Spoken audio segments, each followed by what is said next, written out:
Welcome to the Tamil talkie start net. இன்றைக்கி நம்ம திரை விமர்சன நிகழ்ச்சியில் இயக்குனர் கார்த்திக் ஜி கிரிஷ் இயக்கத்தில் வெளியே வந்திருக்கிற கப்பல் படத்தை பற்றி பார்க்க போகிறோம். கப்பல் இந்த படத்தோடைய கதையை பற்றி பார்த்தோம்னா, 5 இணைபிரியாத பாலிய நண்பர்கள். இவங்க 5 பேரும் பள்ளிக்கூடத்தில் படிக்கும்போதே ஒரு சபதம் எடுக்கிறாங்க. அது என்னென்னா, நம்ம 5 பேரும் எந்த காரணத்தை கொண்டும் பெரியவனான பிறகும் கூட கல்யாணம் பண்ணக்கூடாது. அப்படி கல்யாணம் பண்ணோம்னா நம்ம கல்யாணம் முடித்த பொம்பளைங்க நம்மளெல்லாம் பிரித்து வச்சுருவாளுங்க. அதனால நம்ம 5 பேரும் ஒத்துமையாக இருக்கணும்னா கல்யாணமே பண்ணக்கூடாது அப்படின்னு சொல்லிட்டு சபதம் எடுக்கிறாங்க. இந்த சபதம் எடுக்கும்போதே ஹீரோவுக்கு அதில் உடன்பாடு இல்லை. இருந்தாலும் நண்பர்கள் வற்புறுத்துறதுனால சரின்னு ஒத்துக்கிறாரு. ஆனால் ஒரு வயசுக்கு மேலே அவர் இவங்களோட இருந்தால் நம்ம கல்யாணம் முடிக்க முடியாதுன்றதுனால, நான் மெட்ராஸுக்கு வேலைக்கு போகிறேன், வேலைக்கு போயிட்டு எனக்கு வேலை கிடைச்சதுக்கப்புறம் அதே இடத்துல உங்களுக்கும் வேலை பார்க்குறேன், நீங்களும் வந்துருங்கடா அப்படின்னு சொல்லிட்டு அவங்கள கழட்டி விட்டுட்டு மெட்ராஸ் சிட்டிக்கு ஒரு பொண்ணை லவ் பண்ணி கஷ்டப்பட்டு சம்மதிக்க வச்சிடுறாரு. ஒரு நாள் இது நல்லா போய்கிட்டு இருக்கும்போது ரூமுக்கு திரும்பி வர்றாரு. ரூமில் பார்த்தா இவருடைய நண்பர்கள்லாம் ரூமில் உட்காந்துருக்காங்க. இவங்களை பார்த்த உடனே ஹீரோவுக்கு அதிர்ச்சி. இவருடைய லவ் மேட்டரை அவங்களுக்கு தெரியாமல் மறைக்கிறாரு. ஒரு சந்தர்ப்பத்தில் இவர் லவ் பண்ணுற விஷயம் அவருடைய நண்பர்களுக்கெல்லாம் தெரிஞ்சு போகுது. அவங்களுக்கு தெரியுன்ற விஷயம் இவருக்கு தெரியாது. இவருக்கு தெரியாமலே இவங்க 2 பேர்த்தையும் பிரித்து வச்சுறதுக்கு பிளான் பண்ணுவாங்க.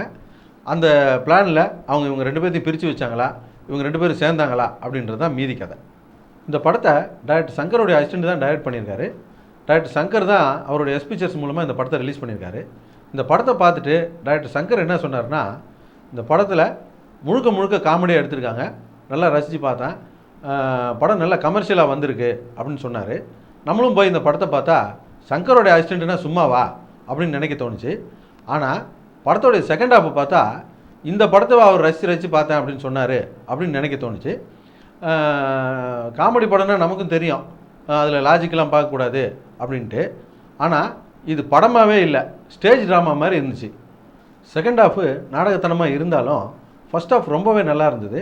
நிறைய நல்ல புது சீன்லாம் இருந்தது. குறிப்பாக சொல்லப்போனால் அந்த ஸ்கூலில் மார்க் திருத்துகிற சீனு, அப்புறம் ஹீரோவை அடியாளுங்கள்லாம் கடத்தி கொண்டு போய் வச்சுட்டு திட்டுற போட்டி நடத்துகிற சீனு, இதெல்லாம் ரொம்ப நல்லா இருந்தது. இப்போ இந்த படத்து கூட 3 படம் ரிலீஸ் ஆகிருக்கு. கயல், மீகாமன், வெள்ளைக்காரத்துறை. இதில் பார்த்தீங்கன்னா கயலுக்கும் மீகாமனுக்கும் தான் நல்ல ஓப்பனிங் இருக்குன்னு எல்லோரும் எதிர்பார்த்தாங்க. ஆனால் வெள்ளைக்காரத்துறைக்கு தான் பெரிய ஓப்பனிங் கிடச்சிருக்குது. 2வது இடத்துல மீகாமனுக்கு நல்ல ஓப்பனிங் கிடச்சிருக்குது. அடுத்தபடியாக கயல், 4வது இடத்துல தான் கப்பல் இருக்குது. இந்த படத்தை ஃபஸ்ட் ஹாஃபை போலவே செகண்ட் ஹாஃபையும் கொஞ்சம் நாடகத்தனத்தை குறைச்சி சினிமாவாக பண்ணியிருந்தாங்கன்னா நல்ல படம்னே சொல்லியிருக்கலாம். இருந்தாலும் ஒரு முறை பார்க்கலாம்.